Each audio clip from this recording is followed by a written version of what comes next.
Greetings! Magandang hapon po muli. Ito po ang inyong lingkod, si Lawrence, ang inyong anxiety nurse. Gusto ko lang po magbigay ng isang maikling mensahe para sa inyong lahat.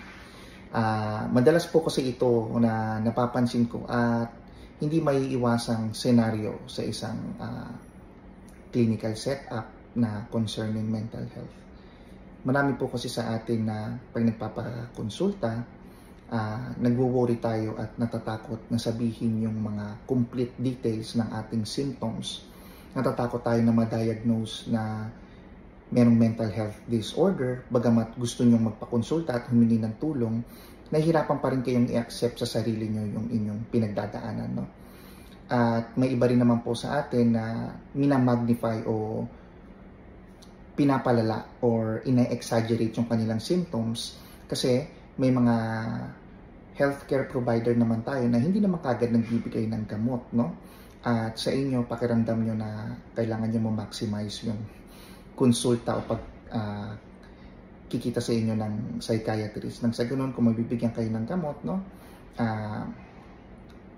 Mabigyan ng kaagarang solusyon ng inyong nararamdaman. Ito po ay normal, hindi naman po ito masama. Ano po? Bagamat may iba't iba tayong pinagdadaanan at mga symptoms, no? Based sa ating mga beliefs at ating mga knowledge when it regards to this mental health illness.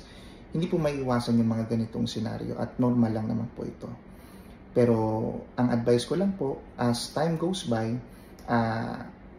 kailangan bago tayo magpakonsulta or bago natin makausap ang ating therapist o doktor, no, mag-jot down tayo para nang sa ganon hindi kayo ma-mental block. Kasi marami sa atin na kapag nandun na, biglang sasabihin, maaalala nyo, ay sayang hindi ko natanong, ay sayang hindi ko nakonsulta itong bagay na to.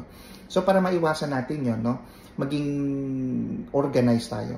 Bago tayo magpa-consult, isulat nyo yung mga nararamdaman nyo, isulat nyo yung detailed na inyong gustong i-discuss sa inyong mga mental health doctors or sa mga therapists. Normal lang naman po kasi. So gusto ko lang po maging maayos yung smooth or yung flow ng inyong discussion kasi ang bawat consultation is hindi naman po libre, di ba? Mahal din po siya. So para ma-maximize nyo po yung inyong consultation fee. No? So isang maikling mensahe lang naman po yun. At saka wag po kayong matatakot kung nakakaramdam kayo ng mga symptoms na sa tingin nyo na kailangan nyo na ng tulong, natatakot kayo na baka pag na-diagnose kayo may mental health disorder, hindi na kayo makakapag-function ng normal na pang-araw-araw na buhay o makakapagtrabaho ng maayos. No?